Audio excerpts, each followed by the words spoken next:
ሰላም አለይኩም ወራህመቱላሂ ወበረካቱ። ድና የተከበራችሁ ቻናል ተከታታዮች እንዴት ናችሁ? ደህና ናችሁ? ሰላም ናችሁ ወይ? እኔ ያለው አልሐምዱሊላህ።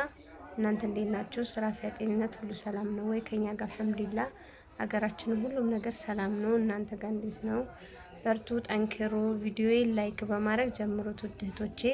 ስለምታበረታቱኝም ጥሩ አስተያየት ኮሜንት ስለምትሰጡኝም በጣም አመሰግናለሁ። አላህ ያክብርልኝ ውድ እህቶቼ። አላህ በሰላም ሁለት ያርግሽ ላላችሁኝም አሚን አሚን እህቶቼ። እናንተም ከምትወዱት ልጆቻችሁ ከባሎቻችሁ እንዲሁም ከሀገራችሁ ከወገናችሁ በሰላም አላህ ይደብልቃችሁ።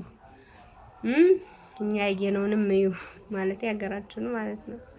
የሰው ሀገር ብዙም አመት ተቀምጠን ተሟልቶልንም እንግባ ብንል ካልጨከንን ማለት ነው። ሁላችን ካላለቀና ካልጨከንን የሰው ሀገር አይለቅም። አገር ስናስብ ይጨንቀናል። ብዙ ነገር አለ። ገና አገር ገብተን መኖር ሳንጀምር እንጨነቃለን፣ እናስባለን። በቃ ብዙ ነገር አለና መጨከን ግድ ነው።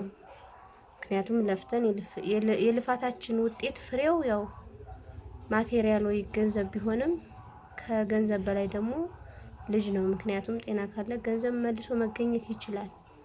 ጊዜያችን ከሄደ በሽታ በብዙ ነገር ካጠቃን ከደከምን ግን ያው ከባድ ነው እና መቼም አረብ ሀገር ስለማያቆም ስለማያልቅ ተሄዶ መቶ ረፍትም አድርጎ ሀገርን አይቶ ያላችሁን ንብረት በራስ አስተካክሎ መሄድን የመሰለ ነገር የለም ማለት ነውና ሀገር ለመምጣት የሚጨንቃችሁ ጨክኑ፣ ቁረጡ፣ ወስኑ።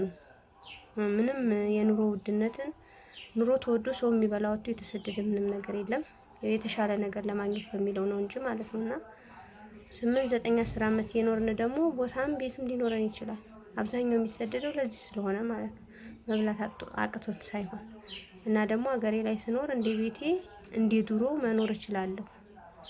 ከማንም አላንስም። ያ ማለት ሳልበላ አላድርም ብላችሁ አስባችሁ ከመጣችሁ መኖር ትችላላችሁ። ግን አረብ ሀገር የምንኖረውን ህይወትና እዚህ ያለውን ህይወት እያነጻጸርን ከሆነ የምንመጣው መኖር አንችልም። አይቻልም፣ ከባድም ስለሆነ ማለት ነውና አብሽሩ፣ ጠንከሩ እላችኋለሁኝ። እና ባለፈው ቅቤ ሳሳያችሁ ማለት ነው የማር ዋጋ ስንት ነው ምናምን ብላችሁ ነበረ። መገዙም ልትኖር ትችላላችሁ። የጥቅምት ማር አሁን ፍሬሽ እየመጣ ነው፣ እየተሸጠ ነው። እና ማርም ገዛ አድርገናል እንደ አቅማችን እንደ ኪሳችን ማለት ነው። ፕላስ ደግሞ አንዳንድ ኮስሞቲክሶች ለኔም ለሚጣይም ገዛችኋለሁ። እስቲ ዋጋውን አነጻጽሩት። ኑሮ እንዴት ነው? ውድ ነው አይደለም የሚለውን ነገር ማለት ነው።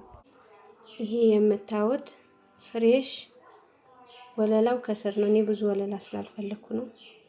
ከስር ነው ወለላው እንደምታዩት ማለት ነው። ከላይ እንጀራው ነው። ይሄ የምታዩት ነጭም አይደለም ቀይም አይደለም መካከለኛው እንደምታዩት ነው። ካሜራውን ብዙ አላጋነነውም ማለት ነው። እና እንደምታዩት ነው። ንጹህ ማር ነው።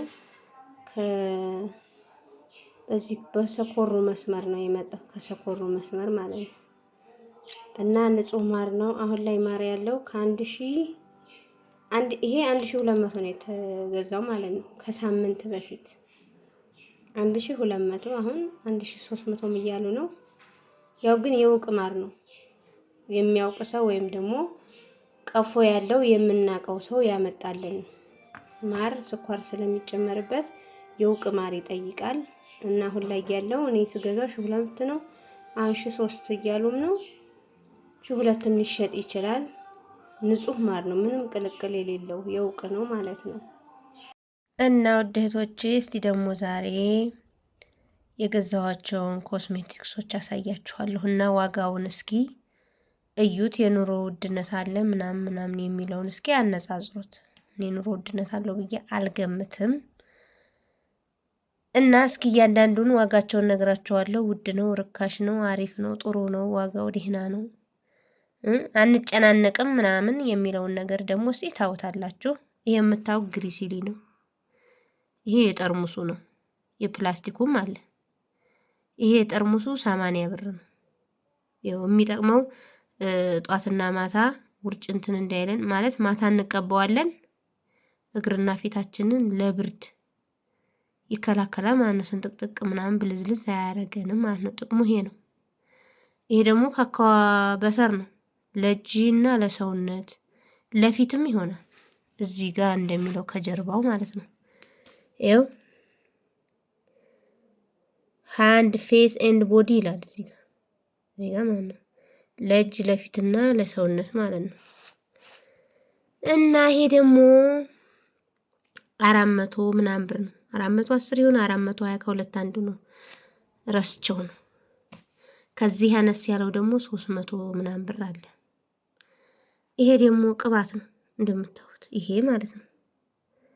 አሎቬራ የሬት ቅባት ነው። እንትን በቃ ሞይስቸራይዝ ያደርጋል፣ ያለሰልሳል ምናምን ነው የሚለው። ዝሮ ቅባት ነው፣ ኮንዲሽነር አይደለም። ከታጠባችሁ በኋላ የምትቀቡት ነው። የሬት ነው እንግዲህ ልንሞክረው ነው። ዋጋው 200 ብር ነው። 200 ብር ነው። ቅባት 200ም አለ 100 ምናምንም አለ። እንደሚስማማችሁ አይነት ነው። ከዛም በላይ አለ። እንዲያቅማችሁና እንዲኪሳችሁ ነው የኔ ወዶች ማለት ነውና ይሄ አሁን 200 ብር ተወደደ እንዳትይ፣ ምክንያቱም ብዙ ጊዜ ያስጠቅምሻል የኔ ውድ ነገር። ይሄ ደግሞ ሻምፖ ነው። ይሄም የሬት ሻምፖ ነው። ኮንዲሽነር እና ሻምፖ አንድ ላይ ያጠቃልላል ማለት ነው። ይሁ ትልቀቱን ይሁ እንግዲህ 750 ml ነው መጠኑ ማለት ነው። የሬት ነው። ሻምፖና ኮንዲሽነር አንድ ላይ ነው፣ ሚክስ ነው ማለት ነው። ይሄ ደግሞ ዋጋው 180 የ200 አለ፣ የ250 አለ፣ ከዛም በላይ አለ። እንዲያቅምሽ አለ ለማለት ነው። እና እናንተ ደግሞ እንዴት ታውታላችሁ? ከዛ ደግሞ የቤቢ ጆንሰን ይኸው ለምትመጣው ቤቢ ሶፕ ነው የሚለው እንግዲህ እንደዘኛው የአረብ ሀገር ምርት ነው መጠቀም ያለባት የምትመጣው ልጅ ገና ምድርን ስትቀላቀል ብዬ ይሄውላችሁ። ለኔ ርካሹን ለሷ የወዱን ገዛሁት። ከዛ ወደ ርካሹ ታዲያለህ መጀመሪያ በወዱ ልቀበላ ብዬ ማለት ነው። ቤቢ ጆንሰን የሚለው ሳሙና ነው። 100 ብር ናት። 100 ብር አያችኋት? ሜድ ኢን ዩኤኢ ነው የሚለው። ካሜራው ፍዞት ነው እንጂ ይኸው ሜድ ኢን ዩናይትድ አረብ ኤሚሬት ማለት ነው። 125 ግራም ናት። ሁለት ገዛሁላት። ከዛ እያለች ወደ 50 ብር ወደ 20 ብር ሳሙና ትገባለች። እስቲ ደስ ይበላት ብዬ ነው። ይሄ ደግሞ ቤቢ ኦይል ነው። ከታጠቡ በኋላ ያው ጅስማቸውን እንትን የሚሉት ማለት ነው። ይሄ ደግሞ 110 ይሁን 120 ከሁለት አንዱ። ከ120 አይበልጥም፣ ረስቸው ነው እንጂ ማለት ነው። ይሄ ላይፍ ቦይ ነው እንደምታዩት። ላይፍ ቦይ ሳሙና አንዱ በ50 ብር ሂሳብ 6ቱ 300 ብር ማለት ነው። ለኔ 50 ብር ለምትመጣው የ100 ብር እያለች ወደዚህ ተሪያለ እያለ ደግሞ ወደ 20 ብር ተሪያለ። ይሄ 20 ብር ካለ ይሄ ደግሞ ዋይፕስ ነው። ዋይፕስ እኔ በአማርኛ አላውቅም ማለቴ ሀፋዛ ከማረጋችን በፊት ልጆችን የምንጠራርግበት ያለ አይደል? የአረብ ሀገሩ 100 ብር ነው። 100 ብር ነው። 80 ፒስ አለው ይላል። ይሄው 80 ፍሬ ያለው ያቺ እንደ ሶፍት እንዲህ የምትወጣው 80 ፍሬ ያለው ማለት ነው። እዚህ ጋር ደግሞ ዳይፐር ነው። አንዳንድ ቀን ቅዘን ሽንት ምናምን ማጠብ ትክት ሲል ማለት ነው የምቀይረው ነው እንጂ እኔ ቅዘኑንም ሽንቱንም አጥቢ ነው ማሳድገው ብያለሁኝ። ዳይፐር እንዲያላስብ 14 ፒስ ይላል። ያው 40 ፍሬ ነው። 40 ፍሬ ከ3 እስከ 6 ኪሎ ግራም ነው የሚለው እዚህ ጋር እና ዋጋው ደግሞ 400 ምናምን ብር ለ500 ምናምን 470 ይሁን 480 ከዚህ ያልፍ የሚገዛሁት ማለት ነው። 40 ፍሬ ነው ውስጡ ያለው እና እንዴት አያችሁት? ያን ያክል የተካበደ ዋጋ አይደለም። የተካበደ ዋጋ መግዛት የምትፈልጉ አለላችሁ። እንደ ኪሴ እንደ አቅሜ እንደ ቀድሬም የምትሉት አለ እና ኑሮ እንደኖራችሁት ነው። አያጨናንቅም ልላችሁ ፈልጌ ነው እህቶቼ። ኑሮ አያጨናንቅም። እንደ ኪስሽ እንደ አቅምሽ እንደ ቀድርሽ ነው የምትኖሪው ለማለት ነው። እሺ አብሽሩ።